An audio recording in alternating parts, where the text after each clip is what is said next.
Baik, shalom Bapak Ibu yang dikasih Tuhan. Kita jumpa kembali dalam FWF Osaka, Filmon Wongso Fellowship, obrolan santai keluarga Allah. Malam hari ini hamba Tuhan yang akan menyampaikan firman Tuhan yaitu Bapak Herman Sinarli dari Makassar. Beliau akan membawakan topik kesabaran dari 1 Korintus 13 ayat 4. Amin. Selanjutnya waktu saya berikan kepada Pak Herman. Silakan Pak Herman.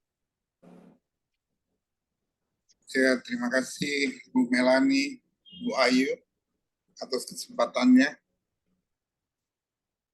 Malam hari ini saya menyampaikan sesuai dengan apa yang diminta, yaitu 1 Korintus 13 ayat 4 tentang sabar. Jadi kasih itu sabar, kasih itu murah hati, ia tidak cemburu, ia tidak membegahkan diri, dan tidak sombong. Jadi kalau di sini kita lihat sifat kasih itu di ayat 4 ini ada 4, yaitu sabar, murah hati, tidak cemburu, tidak memegahkan diri, dan tidak sombong. 5, sorry. Jadi sabar yang kita akan bicarakan ini adalah sifat dasar kasih sebenarnya. Sedangkan kasih itu adalah sifat Tuhan. Tuhan juga dalam ayat berapa itu dikatakan bahwa perintah baru yang saya berikan adalah saling mengasihi. Jadi supaya kalau kita saling mengasihi, sabar itu harus menjadi bagian dari hidup kita. Yohanes 13:34. Ya, Yohanes 13 ayat 34. Coba Bu Yayu.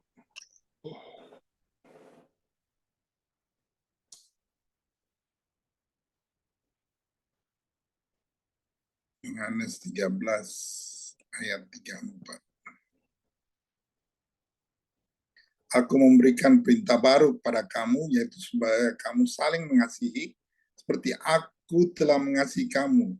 Demikian pula kamu harus saling mengasihi.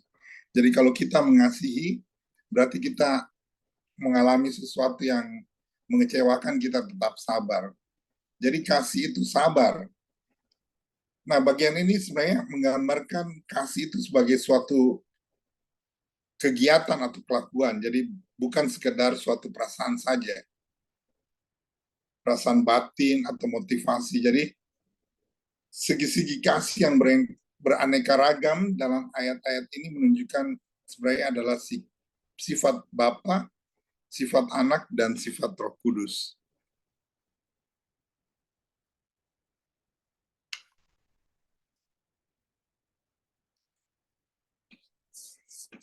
Nah, di sini saya ingin membahas dua bagian, yaitu kesabaran. Kasih itu sabar dalam arti manusia dan kesabaran yang dimiliki oleh Allah sendiri. Jadi kita sering mendengar kata-kata sabar dalam kehidupan kita. Nah, sebenarnya apa sih itu sabar? Jadi sebenarnya sabar adalah kemampuan manusia dalam mengendalikan diri dari emosi dan juga keinginannya. Jadi ketika kita kurang sabar, kita marah, seringkali ada orang yang lain mengatakan untuk bersabar.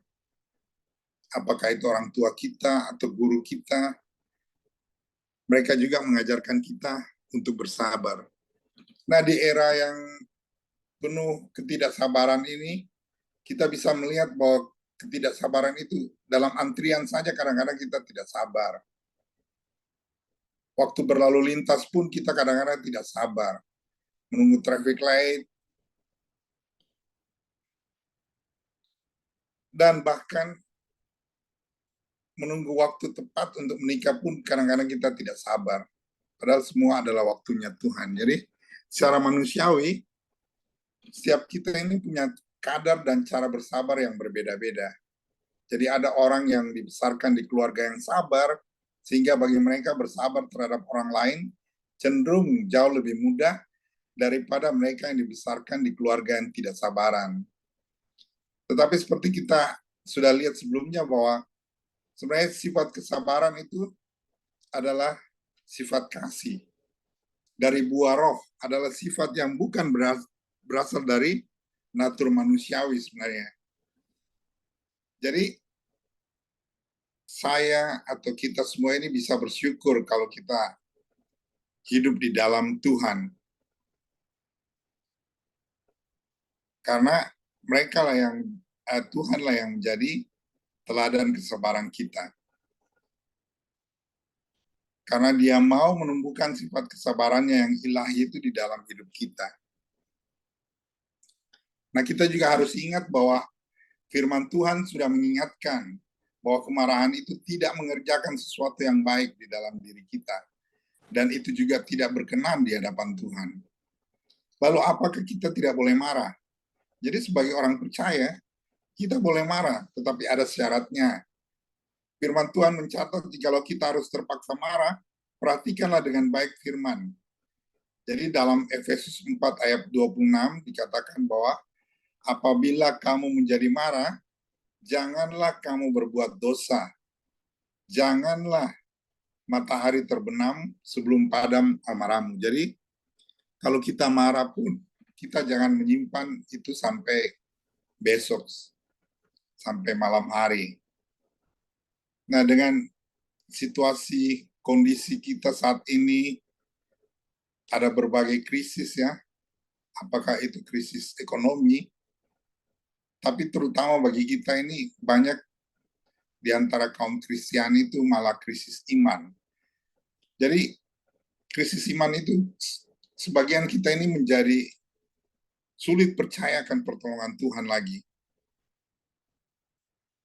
Seringkali kita komplain pada Tuhan, juga komplain apakah kepada istri atau suami, apakah kepada orang tua, ataupun atasan kita di kantor.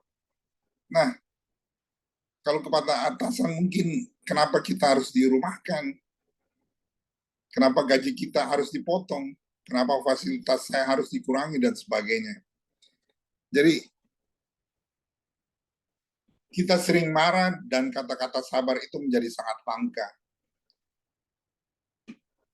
Padahal banyak sekali referensi, kalau kita sebagai orang Kristiani, banyak sekali referensi dalam Alkitab yang menyatakan bagaimana kita harus sabar. Jadi kemarahan atau menjadi pemarah adalah sebuah sifat atau karakter.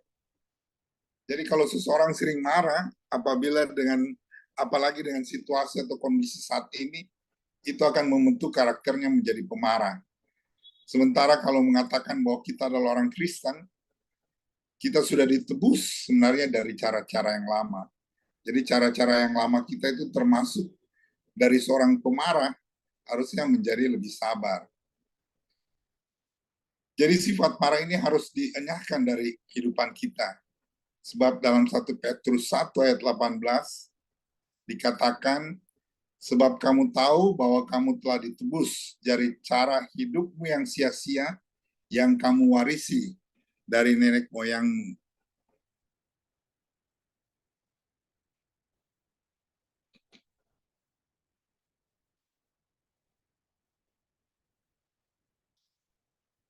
Satu Petrus ayat 1 sampai 18.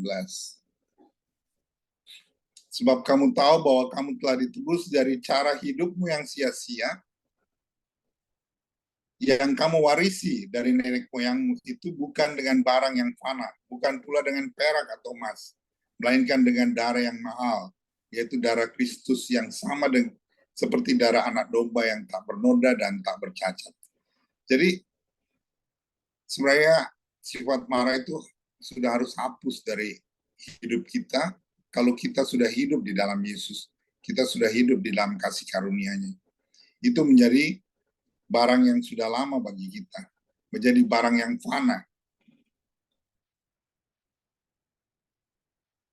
Semua sifat amarah, sifat kemarahan itu hari-hari ini harus sudah kita tekan. Karena cara-cara yang seperti itu adalah cara yang sia-sia. Yang dikatakan firman Tuhan, bagaimana kita telah ditebus dari cara yang sia-sia itu. Jadi, sifat marah kita itu sudah ditebus oleh Tuhan. Jadi sebenarnya harus sudah hilang dari diri kita, dari hidup kita.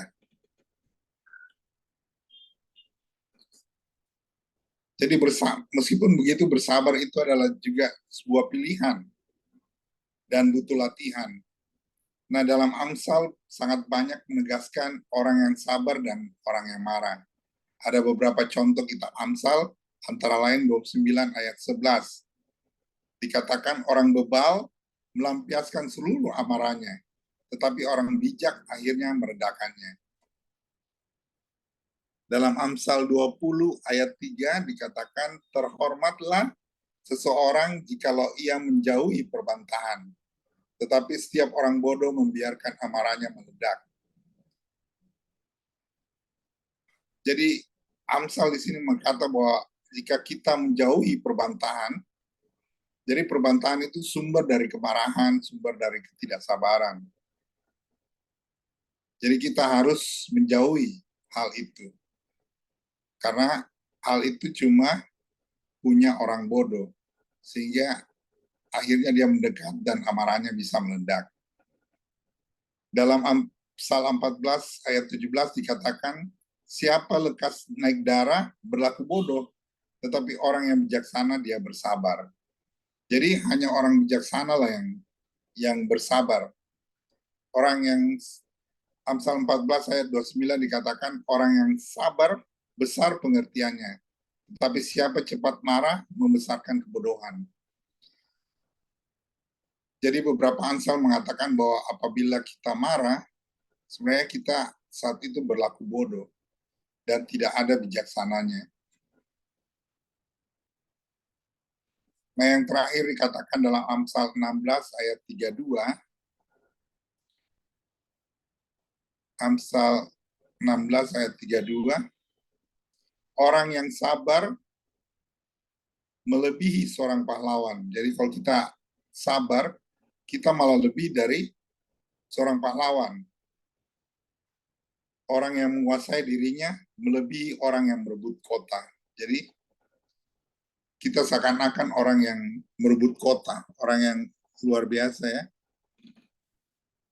Sehingga hati yang sabar adalah cerminan jiwa yang kuat. Jadi kalau kita sabar, jiwa kita adalah kuat. Dan masalah seberat apapun, penantian sepanjang apapun, dan cobaan sulit apapun, apabila kita menjalaninya dengan penuh kesabaran, pasti terasa ringan. Nah, lebih dari itu, sabar juga mengajarkan arti ikhlas yang sesungguhnya. Apabila dalam penantian ternyata harapan tidak sesuai ekspektasi, kita harus ikhlas menerima kenyataan bahwa itu adalah kehendak Tuhan. Mungkin membuat hati kita kecewa, tetapi itu sama sekali bukan hal yang buruk. Jadi kadang-kadang kita mengalami sesuatu yang apa yang kita nantikan, apa yang kita harapkan, tetapi itu seakan-akan tidak pernah datang dalam hidup kita. Nah, di sini dikatakan kita harus ikhlas menerima kenyataan itu. Tetapi harus kita katakan bahwa itu adalah kehendak Tuhan. Sehingga kita tidak kecewa. Karena mungkin itu dalam penantian itu bukan hal yang buruk bagi kita. Jadi kesabaran juga disinggung pada banyak ayat-ayat Alkitab sebenarnya ya. Dijelaskan bahwa bagaimana sifat manusia, kita harus bersabar, menunggu, belajar untuk ikhlas juga, untuk menerima apabila hasilnya tidak sesuai dengan harapan kita. Nah, di lain pihak, sebagai manusia seringkali kita merasa terburu-buru untuk mendapatkan apa yang kita inginkan dengan segera. Kita kadang-kadang kita merasa sangat mudah frustrasi jika sesuatu tidak terjadi sesuai keinginan kita. Nah, di dalam Yakobus 1 ayat 2-4, Yakobus menuliskan bahwa hai saudara-saudaraku, anggaplah sebagai suatu kebahagiaan apabila kamu jatuh ke dalam berbagai pencobaan, sebab kamu tahu bahwa ujian terhadap imanmu itu menghasilkan ketekunan. Tetapi haruslah ketekunan sampai kepada kesempurnaan, supaya kamu menjadi sempurna dan utuh, tanpa catat dan tidak kurang apapun. Jadi dikatakan bahwa apabila kita jatuh dalam berbagai cobaan sebagai ujian terhadap iman, itu akan menghasilkan ketekunan.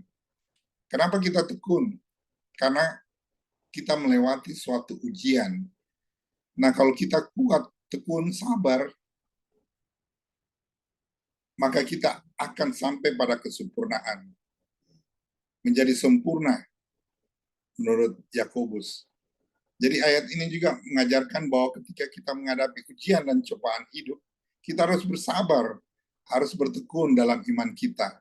Dan dalam proses inilah kita akan berkembang dan bertumbuh dalam iman kita. Dan akhirnya mencapai kesempurnaan yang diinginkan Allah bagi kita. Jadi kesempurnaan itu adalah keinginan Allah bagi kita. Kesabaran adalah sebuah kualitas yang dipelihara dan ditingkatkan melalui doa dan hubungan kita dengan Tuhan. Jadi kesabaran juga dapat kita peroleh jika kita bersandar pada Tuhan melalui doa dan berhubungan erat dengan Tuhan. Jadi saat kita memperdalam hubungan kita dengan Dia, justru Dialah yang akan membimbing kita untuk menjadi lebih sabar dan mempercayai rencananya untuk hidup kita. Kita juga dapat meminta bantuan Roh Kudus untuk memberi kita kekuatan dan ketekunan dalam menghadapi ujian dan tantangan yang kita hadapi. Jadi kesabaran itu selalu melalui banyak tantangannya. Jadi kalau kita sabar menghadapi, pada akhirnya kitalah yang menjadi pemenang. Itulah yang dikatakan bahwa kita akan memperoleh lebih dari pemenang. Karena setiap tantangan baru, kita sabar menghadapi dengan bantuan Tuhan dan doa bersandar padanya, kita akan melewatinya. Jadi kita juga dapat belajar dari contoh kesabaran yang diberikan oleh Yesus Kristus dalam pelayanannya. Yesus seringkali harus bersabar dalam menghadapi orang-orang yang tidak mempercayainya atau menentang ajarannya. Namun dia selalu bertindak dengan sabar, dengan kasih, dan kerendahan hati, mengajarkan kita untuk mengikuti teladannya. Jadi menghadapi murid-muridnya pun dia harus semuanya panjang sabar. Kadang-kadang dia bilang, banyak muridnya yang belum pernah mengerti dia. Mereka masih bertanya-tanya tentang dia, siapa dia. Jadi dia sabar mengajar, memberikan contoh-contoh. Sehingga dalam pengembangan kesabaran adalah beberapa hal yang praktis yang dapat kita lakukan. Pertama, kita dapat berlatih untuk memperlambat respon kita terhadap situasi yang menantang. Jadi kita juga dapat melatih kesabaran kita, yaitu memperlambat respon kita terhadap situasi yang menantang. Jadi sebelum bereaksi secara emosional, kita bisa berhenti sejenak dan memikirkan tindakan yang paling bijaksana dan baik untuk dilakukan. Jadi memperlambat respon kita yang pertama. Kedua, kita bisa belajar untuk menerima kenyataan bahwa tidak semua hal yang akan terjadi sesuai dengan keinginan kita. Dan belajar memahami bahwa ada waktu yang tepat untuk segala sesuatu. Jadi dengan memahami dan menerima kenyataan ini, kita dapat mengurangi kecenderungan kita untuk merasa frustrasi atau kecewa ketika sesuatu yang terjadi tidak sesuai dengan harapan. Jadi yang kedua ini, kita belajar menerima kenyataan bahwa tidak semua yang kita harapkan itu terjadi secara fakta dalam hidup kita. Kadang-kadang ada hal-hal yang tidak kita inginkan, itu pun terjadi dalam hidup kita. Tetapi sebenarnya hal-hal begitu bukan untuk peruntukan atau menjatuhkan kita, tetapi membuat kita menjadi lebih kuat. Bagaimana kita bisa bilang, saya kuat kalau kita tidak pernah jatuh. Atau saya menang kalau kita tidak pernah kalah. Jadi kita harus menghadapi itu semua untuk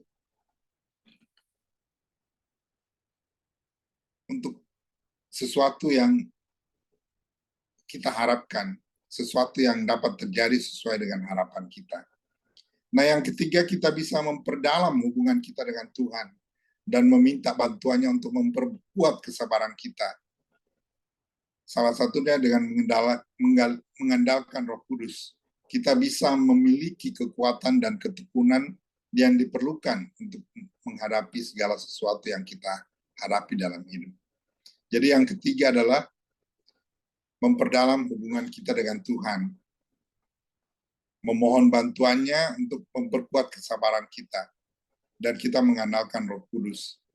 Jadi seperti pertemuan-pertemuan kita setiap malam, itu seakan-akan kita memohon bantuan Tuhan, di mana kita mendapat firman-firman Tuhan yang menguatkan kita untuk dapat menghadapi hal-hal yang membutuhkan kesabaran kita. Jadi Bapak Ibu sekalian, saya harap kita jangan mengeluh, jangan marah-marah, sehingga kita dapat seperti yang dikatakan oleh Roma 8 ayat 28, bahwa kita tahu sekarang bahwa Allah turut bekerja dalam segala sesuatu untuk mendatangkan kebaikan bagi mereka yang mengasihi Dia, yaitu bagi mereka yang terpanggil sesuai rencana Allah. Jadi bahwa Tuhan itu turut bekerja dalam segala hal, segala sesuatu untuk mendatangkan kebaikan bagi kita. Jadi dalam keadaan yang tidak baik pun Tuhan bekerja untuk kita, untuk sesuatu yang baik. Jadi apapun keadaan kita, bagaimanapun kondisi kita saat ini, saya mau katakan hari ini bahwa Allah sebenarnya turut bekerja untuk mendatangkan kebaikan bagi kita, bukan malapetaka. Maka daripada itu kita harus bersabar, jangan marah pada siapapun, terutama pada Tuhan. Bahwa dalam setiap keadaan kita, Tuhan selalu bekerja. Dalam kita keadaan terpuruk pun Tuhan bekerja. Dalam kita happy pun Tuhan bekerja. Dalam keadaan apapun, Dia ada bersama kita. Nah, sabar yang kedua yang saya ingin sampaikan tadi, kalau kita lihat adalah kesabaran yang saya bahas. Kesabaran yang dimiliki oleh manusia. Sekarang, kesabaran Allah dikatakan bahwa Allah itu panjang sabar. Jadi sifat Allah ini bukanlah pasifan, tapi penguasaan adalah pengekangan ataupun pengendalian diri Allah menghadapi perlawanan dan hal-hal lain yang menimbulkan amarahnya. Sifat ini hampir selalu dikaitkan dengan sifat kasih sayang dan kemurahan Allah terhadap orang yang berdosa. Jadi seperti bagaimana Tuhan sebenarnya memberi perlindungan pada Kain, itu kita lihat bagaimana sifat Allah yang panjang sabar di situ. Waktu Nuh, dia memberikan pelangi sebagai janjinya, bahwa dia tidak akan melakukan lagi. Berkali-kali Israel yang durhaka, baik di zaman Nuh, zaman Musa itu, dia pulihkan kembali. Bagaimana Niniwe dia selamatkan, dan bagaimana pembelaan Yesus berulang-ulang atas Yerusalem. Dan yang terakhir dikatakan bahwa penundaan kedatangan Kristus yang kedua kali juga dalam 2 Petrus 3 ayat 9 itu mengungkapkan juga adalah panjang sabar Allah, karena Dia mau semua manusia itu diselamatkan, semua manusia itu bertobat dulu, baru Dia datang untuk dalam pengadilannya.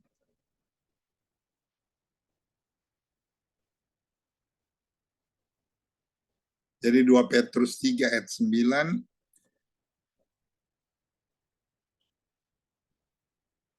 bahwa Tuhan tidak lalai menepati janjinya, sekalipun ada orang yang menganggapnya sebagai kelalaian.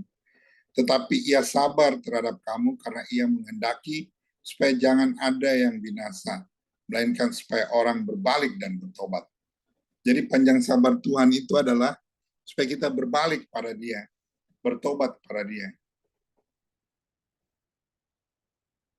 Jadi kesempatan yang Tuhan beri kepada kita ini harus selalu menjadi kesempatan untuk lebih baik, kesempatan lebih berkenan, dan terutama kesempatan untuk bertobat.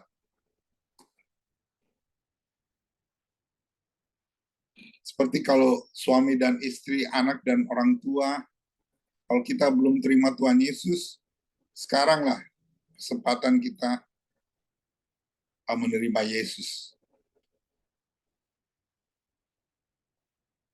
Karena Tuhan itu sabar. Tapi yang harus diingat bahwa setiap kali kita mendengar kata-kata ini, Tuhan sabar, dikatakan bahwa itu sama dengan sebenarnya kesabaran Tuhan itu ada batasnya juga. Jadi bahwa kesabaran Tuhan itu sabar, berarti kesabaran Tuhan juga mempunyai batas.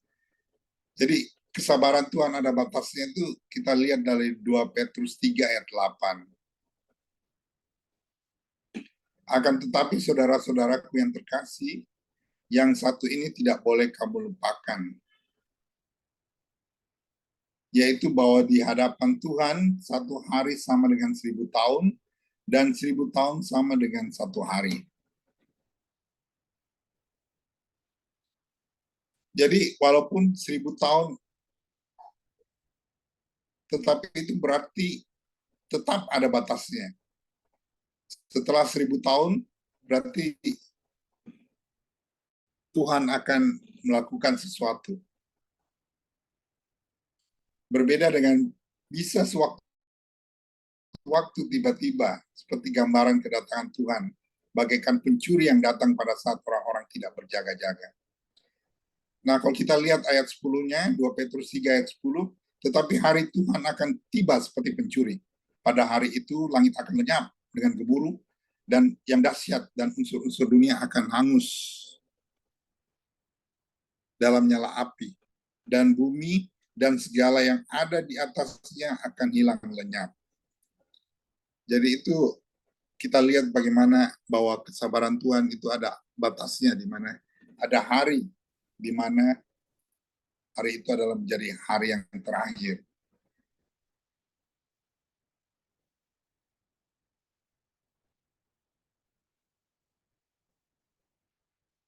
Nah, kalau dikatakan Tuhan itu panjang sabar, berapa panjangnya kesabaran Tuhan?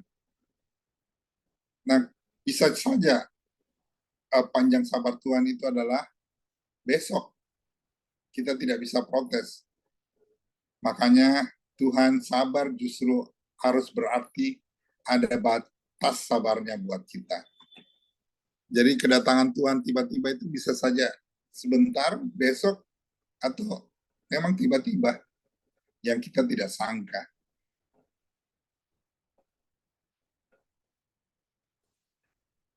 Kalau kita baca dalam Roma 2 ayat 4, dikatakan, maukah engkau menganggap sepi kekayaan kemurahannya, kesabarannya, dan kelapangan hatinya? Tidakkah engkau tahu bahwa maksud kemurahan Allah ialah menuntun engkau kepada ketobatan? Jadi, selalu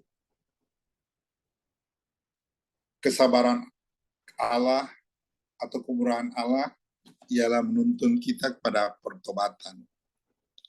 Jadi masa sabar Tuhan itu di sini sama dengan waktu untuk Injil diberitakan. Sebagaimana Tuhan bilang, pergilah ke seluruh dunia. Beritakanlah Injil dalam nama Bapa dan Putra dan Roh Kudus, dan aku akan menyertai engkau. Nah, di sini kita, masa sabar Tuhan adalah di mana kita diminta untuk membela Tuhan. Di mana kita untuk melayani Tuhan, memberitakan Dia, memberitakan bahwa Dia adalah Tuhan dan Juru Selamat.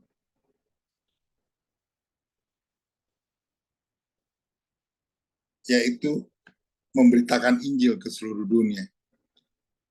Karena Tuhan bilang apabila berita itu sudah sampai ke seluruh dunia, itulah batas kesudahannya. Nah, dalam Yesaya ayat 30 ayat 18, Dikatakan bahwa sebab itu Tuhan nanti-nantikan saatnya hendak menunjukkan kasih-Nya kepada kamu. Sebab itu Ia bangkit hendak menyayangi kamu. Sebab Tuhan adalah Allah yang adil. Berbahagialah semua orang yang menanti-nantikan Dia. Jadi kesabaran Tuhan ya, Dia ingin menunjukkan kasih-Nya kepada kita.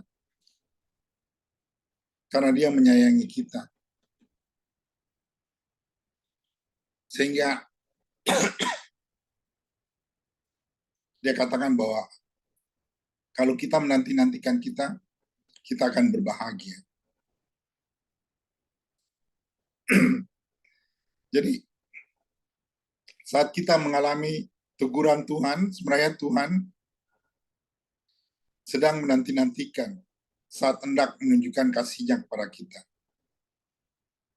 Jadi waktu Tuhan menegur kita, itulah saatnya sebenarnya Dia ingin menunjukkan kasih-Nya kepada kita. Dia ingin kita bertobat dan lari kepadanya.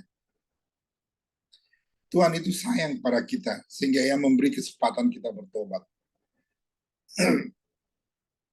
Kehendaknya adalah supaya semua orang selamat. Supaya kita memperoleh keselamatan. Nomor satu, keselamatan jiwa, keselamatan rohani. Tetapi juga keselamatan jasmani kita. Kesehatan kita itu keselamatan jasmani. Kesejahteraan kita itu keselamatan jasmani. Dan sukacita itu juga keselamatan jasmani. Jadi Tuhan mau kita selamat secara komprehensif atau serba cakup. Hampir semuanya Dia ingin kita bahagia. Nah, sebagai penutup, saya ingin memberi gambaran bagaimana kasih sayang Tuhan pada perumpamaan Tuhan Yesus yang mengatakan bahwa ada seorang anak yang meminta harta bagiannya dan diberikan oleh bapaknya, kemudian dia jual seluruhnya, dia pergi ke kota lain, dan dia hidup berfoya-foya, namun akhirnya hartanya itu habis, dan kelaparan terjadi, dia bekerja pada seorang tuan yang lain, justru bekerja hanya menjaga babi. Dan saking laparnya dia ingin mengisi perutnya dengan ampas babi itu. Tapi teman kerjanya melarang dia mengisi dengan ampas babi.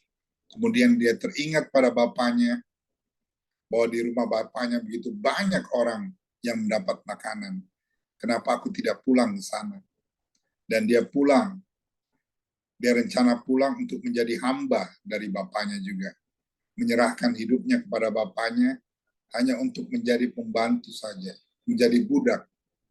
Tetapi dari jauh bapaknya sudah melihat dia, dan dia menyongsong anak itu. Kemudian dia memberikan kehormatan yang baru bagi dia. Memakaikannya cincin, memakaikan jubah yang luar biasa. Nah, itulah sifat Bapa yang penuh kasih dan penuh sabar. Dan dia menanti kita untuk selalu kembali ke dia, untuk bertobat, untuk merasakan kasih-Nya. Apapun kita yang sudah kita lakukan, kita lihat anak itu dia berfoya-foya, menghabiskan hartanya, bukan saja menghabiskan harta dengan makan minum, tetapi juga dengan perempuan-perempuan, dengan berjudi, pokoknya melakukan hal-hal yang tercemar di mata Tuhan. Tetapi waktu dia kembali, Tuhan masih memeluk dia. Begitu juga kita mungkin lebih cemar dari itu.